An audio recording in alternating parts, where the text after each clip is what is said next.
सुशोभित अपने परम इष्ट देव श्री सतगुरु दाता दयाल जी महाराज जी का पावन दर्शन दीदार करते हुए प्रेम सहित बोलिए जयकारा बोल मेरे श्री गुरु महाराज की जय।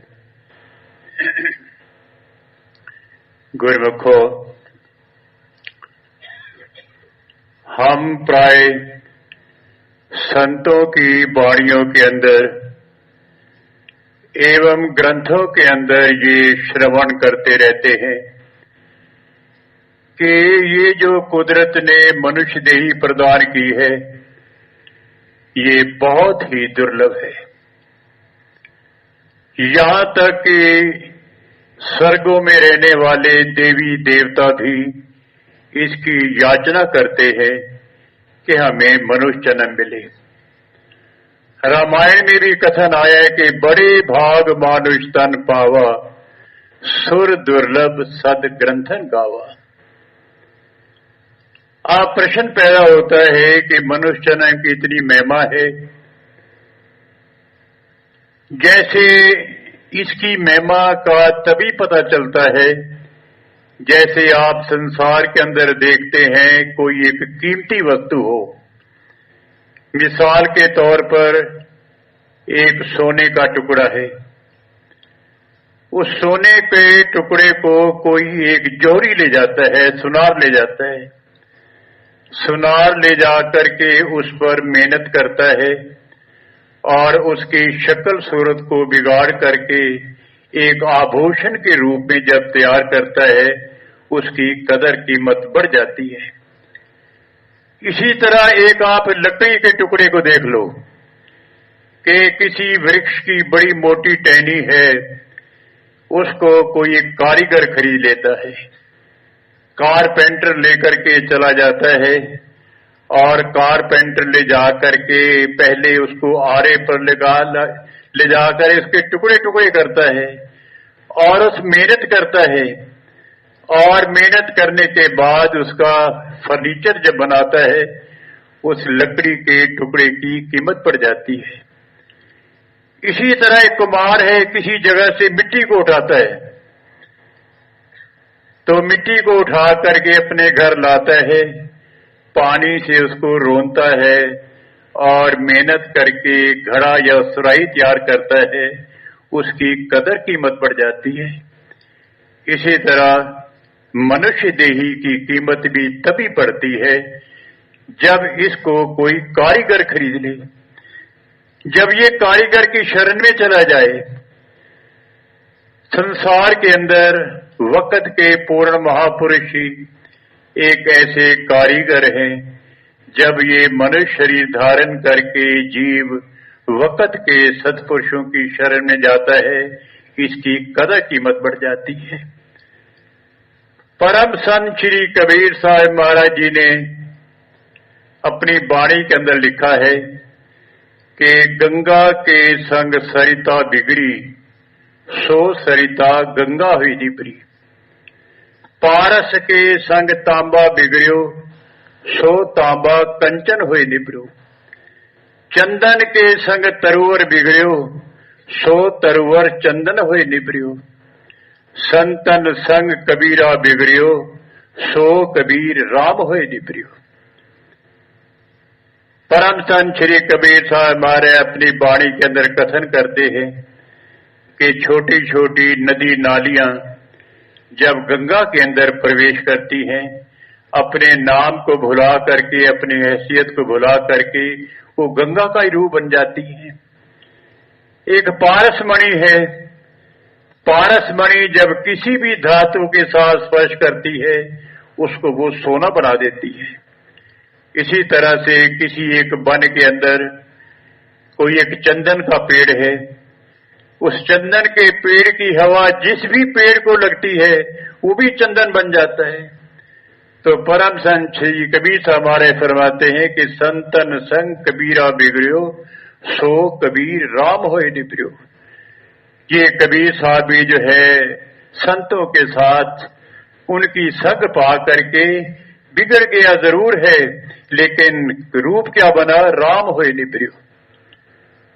परम संत श्री कबीर साहब महाराज के समय में आम तौर पर ये अज्ञानी जीव कहते थे कि कबीर साहब बिगड़ गया है और संतों के साथ रह करके बिगड़ गया है। तो कबीर साहब महाराज ने लिखा है कि मैं बिगड़ियो बिगड़े मत औरा, सतगुरु जार गयो ब्रह्मोरा। ठीक है भाई, मैं बिगड़ गया हूं, लेकिन सतगुरु मुझे मिल गए, उन्होंने मेरे मोह भ्रम ही सारे मिटा दिए। तो हमारे कितने ऊंचे भाग हैं कि मनुष्य देही मिलने के साथ साथ ऐसा दुर्लभ संजोग वक़्त के महापुरुषों की शरण का मिल जाना, इससे बढ़ करके और कोई खुशकिस्मती हो ही नहीं सकती। अब वक़्त के महापुरुष की शरण में जब जीव आता है तो सतगुरु क्या है, उसके ऊपर मेहनत करते हैं। मेहनत करने के बाद उसी कदर कीमत को बढ़ाते हैं। वो कौन सी मेहनत है कि पहली बात तो ये है, आप कई जीवों ने ये सुना होगा, पहले बुजुर्ग ये कहते थे कि हर एक इंसान के कंधे के ऊपर दो देवता बैठे हुए हैं। एक दाएं कंधे के ऊपर है, एक बाएं कंधे के ऊपर है। और वो देवता क्या क्या करते हैं, हर एक इंसान की जो करनी है वो लिखते रहते हैं। जो दाएं कंधे पर जो देवता है वो जीव के अच्छे कर्म लिखते हैं, और जो बाएं कंधे पर देवता है वो जीव के बुरे कर्म लिखते हैं। और वो कर्मों की फाइल जो है वो जब धर्मराज की अदालत में जाती है तो धर्मराज उसके ऊपर फैसला देता है। लेकिन जिन जीवों ने वक़्त के महापुरुषों की चरण शरण प्राप्त कर ली, उनका जो है धर्मराज के दफ्तर से लेखा कट जाता है। गुरबाणी के अंदर कथन आया है कि हम संतन स्यों रेण प्यारी, हम संतन स्यों शरणा, संत हमारी ओट सताणी, संत हमारा गहना। हम संतन स्यों बन आई, पूरब लिखिया पाई, ए मन तेरा भाई। संतन मोको पूंजी सौंपी, ता उतरिया मन का धोखा, धर्म राय अब कहा करेगो, जो फाट्यो सगलो लिखा। ये एक यथार्थ है कि जो जीव वक़्त के महापुरुषों की शरण में आ जाते हैं और उनके दफ्तर के अंदर उसका नाम दर्ज हो जाता है, तो धर्मराज जो है अपने दफ्तर से उसका नाम काट देता है, भाई ये तो सतगुरु का सच्चा सेवक है। धर्मराज का लेखा तो एक तरफ काटना, मैं तो ये भी कहूंगा कि एक सतगुरु का सच्चा सेवक है। अगर वो धर्मराज की कचहरी के आगे से निकल जाता है तो धर्मराज लेखा मांगना तो दरकनार, बल्कि उठ करके सतगुरु के सेवक को नमस्कार करेगा कि ये सतगुरु का सच्चा सेवक है। लेकिन शर्त ये है, जिसने अपनी सुरती को सतगुरु के चरणों में जोड़ दिया हो, जिसने अपने सुरती को सतगुरु की आज्ञा में जोड़ दिया हो, और जो सतगुरु की आज्ञा और मौज के अनुसार अपना जीवन व्यतीत करता है, सतगुरु का ध्यान जिसके दिल के अंदर बसा हुआ है, ऐसे सच्चे सेवक से कभी भी धर्मराज लेखा नहीं मांग सकता। हमारे एक महात्मा जी एक सुनाया करते थे, भाई एक जगह पर धर्मराज बैठा हुआ था और सभी जो है जो जिनका लेखा जोखा धर्मराज ने देखना होता है वो लाइन में लगे हुए थे। उस लाइन के अंदर एक ऐसा प्रेमी था जो बार बार धर्मराज के अधिकारियों को ये कहता था, भाई मेरे पास समय नहीं है, आप मुझे जल्दी जो है धर्मराज के पास ले चलो। तो धर्मराज के अधिकारियों ने कहा, भाई जब आपकी वारी आएगी तभी आपको ले चलेंगे, आप इतना जल्दी क्यों करते हो? कि नहीं भाई मेरे पास समय नहीं है। अच्छा भाई, तो धर्मराज के अधिकारियों ने जाकर के धर्मराज को बता दिया, भाई लाइन तो बहुत लंबी है, लेकिन एक सज्जन है जो ये कहता है कि मेरे पास समय नहीं है और मुझे जल्दी जो है धर्मराज के पास ले चलो। तो धर्मराज ने कहा ठीक है, जो ये कहता है कि मेरे पास समय नहीं है, ऐसा लगता है कि श्री अनंतपुर दरबार का कोई सेवक होगा, क्योंकि उन्हीं के पास समय कम होता है, सब चीज की जल्दी करते हैं कि मेरे पास समय नहीं है, समय नहीं है। तो धर्मराज ने कहा भाई ठीक है, उस प्रेमी को सामने ले आओ। तो जब सामने आया तो धर्मराज ने पहला ये प्रश्न किया कि आपके गुरु कौन है? तो वो कहता है कि मेरे गुरु महाराज श्री अनंतपुर दरबार के हैं, मैं उनका सेवक हूँ। तो धर्मराज ने कहा कि जब तुम श्री अनंतपुर दरबार के सेवक हो, सतगुरु के सच्चे सेवक हो, तो आपका लेखा हमारे पास नहीं, आपका लेखा तो श्री गुरु महाराज के पास है। तो इसका मतलब ये है कि ये आप यकीनन समझो कि अगर कोई धर्मराज के लेखे से बचना चाहता है तो केवल एक ही रास्ता है कि वो वक्त के महापुरुषों की चरण शरण ग्रहण कर ले, उनका सच्चा सेवक बन जाए। और अगर ये कोई कहे भाई मैं धर्मराज के लेखे से भी बच जाऊंगा और मैं सतगुरु के दरबार में भी नहीं जाता हूं, मैं उनका सेवक भी नहीं बनता हूं, तो ऐसा तो आज तक कोई बहादुर हुआ ही नहीं है। एक ना एक के पास तो लेखा उसका होगा ही होगा। तो आप ये सब बताएं कि आपका लेखा कहाँ लिखा हुआ है? गुरु महाराज के चरणों में। बस एक ही बात समझ लो कि हमें ये बहुत ही हमारे ऊंचे भाग हैं जो हमें वक्त के महापुरुषों की चरण शरण मिली है।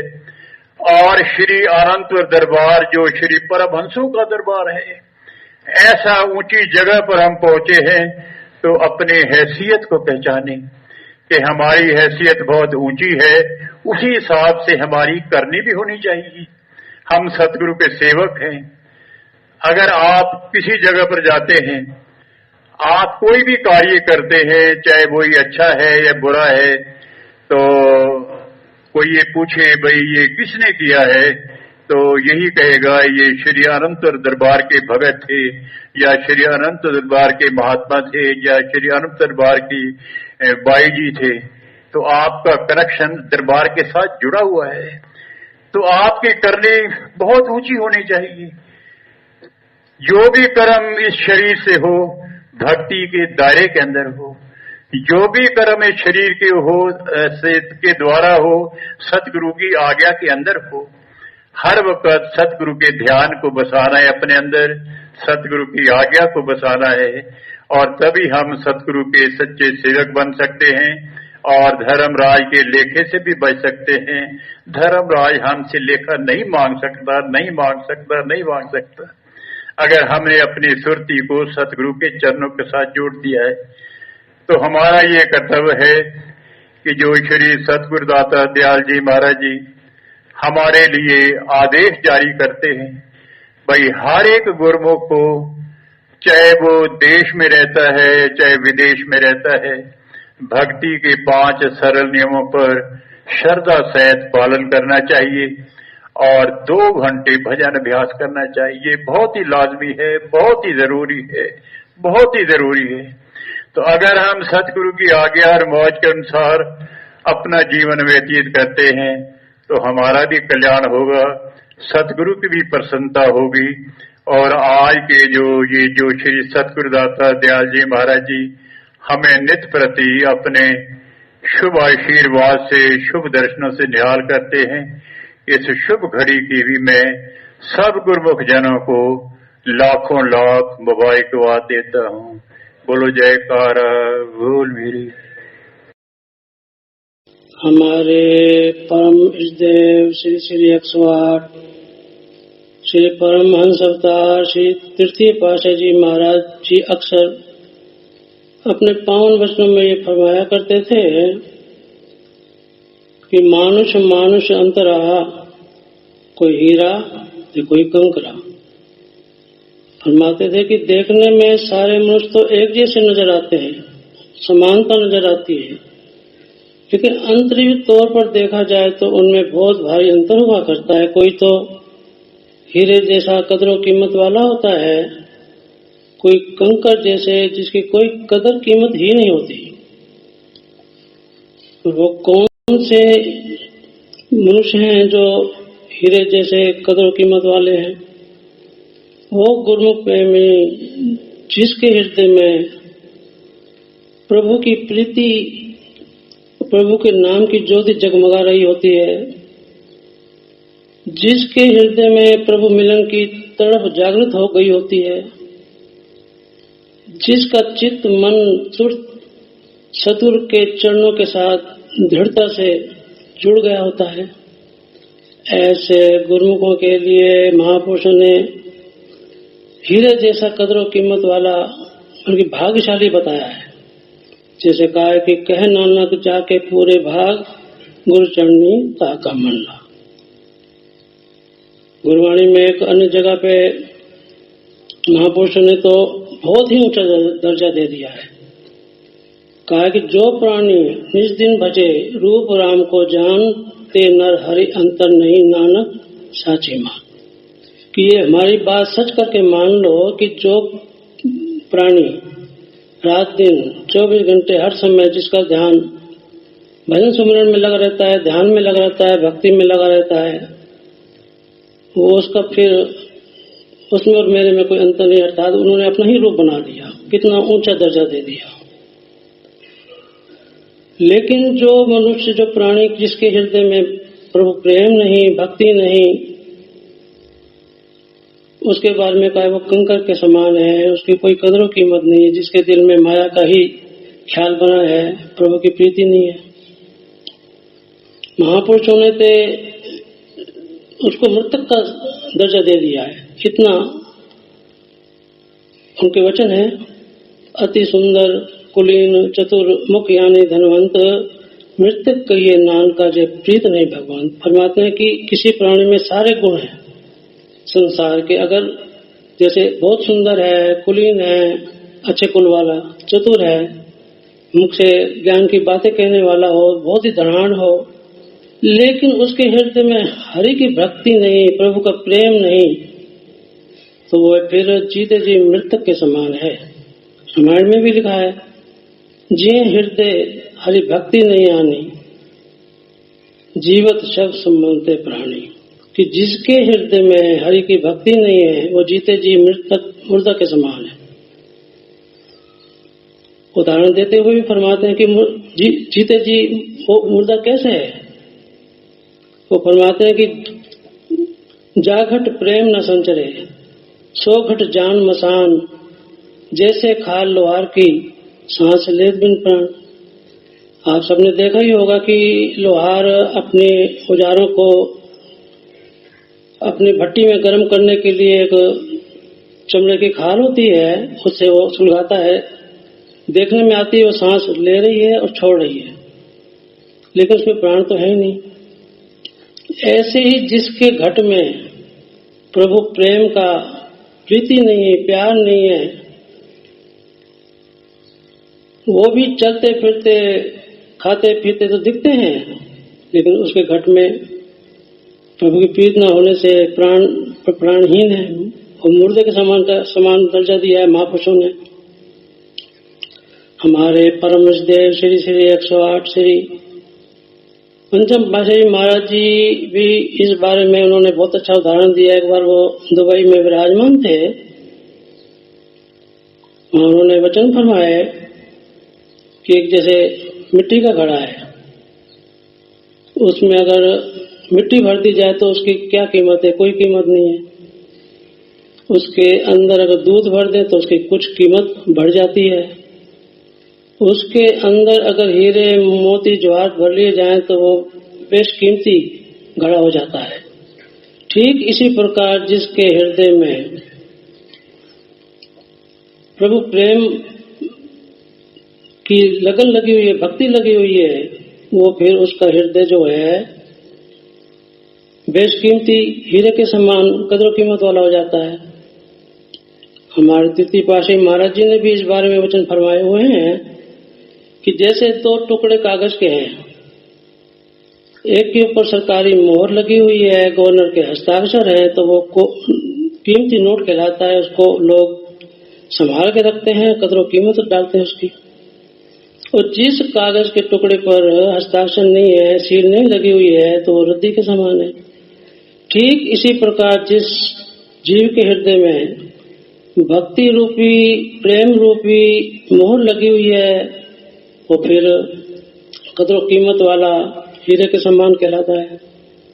और जिसके हृदय में ये प्रेम नहीं है, तो उसके हृदय में वो फिर कंकर के समान है, उसकी कोई कीमत नहीं है। सजनों, महापुरुष संसार में रहने के लिए मना नहीं करते। वो कहते हैं संसार में बेशक रहो, लेकिन संसार को अपने अंदर मत बसाओ। हमारे पंचम पाशी श्री गोमार जी अक्सर फरमाते थे कि सत समृत से राख मन, करिए जगत को काम, जग जीवन ये मंत्र है सदा सुख विश्राम। कि एक फार्मूला है, मंत्र है सुखी होने का। क्या कि बेशक संसार में रहो, हाथ पैर से काम करो, लेकिन सत्य समृत राख मन की अपनी सुरत को सतगुरु के ध्यान में, नाम में जोड़े रखो बस। तो सजनों, हम बहुत बहुत ही भाग्यशाली हैं जो हमारे श्री श्री 180 परमहंस दयाल जी महाराज जी ने हमें हीरा बनाने के लिए, कदरों कीमत डालने के लिए श्री अनंतपुर धाम की, उनकी मौत से जो भक्ति मुक्ति परमार्थ की रचना हुई है, जो कि त्रिलोकी से न्यारी है, और जो सभी महापुरुषों ने उसे विशाल रूप प्रदान भी कर दिया है, कि उसके अंदर उन्होंने भक्ति के जो 5 नियम सरल सुगम निर्धारित कर दिए, जो आप सबको रोजमर्रा याद दिलाए जाते हैं। श्री आरती, पूजा, सत्संग, सेवा, सुमरन और ध्यान, और 2 घंटे भजन अभ्यास। 2 घंटे भजन अभ्यास जो एक साथ नहीं बैठ सकता, तो श्री कुमार ने छोड़ दिए, थोड़ा थोड़ा करके बेशक बैठो, लेकिन करो जरूर 2 घंटे 24 घंटे में से दिन में। ये बहुत जरूरी है। तो सजनों, इन नियमों की जो पालना श्रद्धा विश्वास से, पूरी लगन उत्साह से रोजाना एकाग्रचित होकर बगैर नागे के करता रहेगा, तो उसके हृदय में सतगुरु के ध्यान की, प्रभु के नाम की जोत जगती रहेगी, जिससे उसका जन्म हीरे जैसा अनमोल बना रहेगा, जिससे उसका ये जीवन भी वो लोग भी सुखमय हो जाएगा। हमारे श्री गुरु महाराज जी को तो बहुत बहुत बहुत ही प्रसन्नता होगी। बोलो जयकारा बोल मेरे श्री गुरु महाराज। आज के दिव्य सत्संग की, दिव्य दर्शनों की आप सभी गुरुमुखों को बहुत बहुत बधाई हो। बोलो जयकारा बोल मेरे श्री गुरु महाराज की जय। ऐसे और दिव्य सत्संग सुनने के लिए इस चैनल को सब्सक्राइब करें, गुरुमुख जनता को अवश्य शेयर करें, ताकि वह भी घर बैठे बैठे परम लाभ प्राप्त कर सके। बेल आइकन प्रेस करना ना भूलें, ताकि आने वाले सत्संग की अपडेट आप सभी गुरुमुखों को नोटिफिकेशन के द्वारा पहले प्राप्त हो जाए। बोलो जयकारा बोल मेरे श्री गुरु महाराज की जय। सभी गुरुमुखों को साप्रेम जय सच्चिदानंद जी।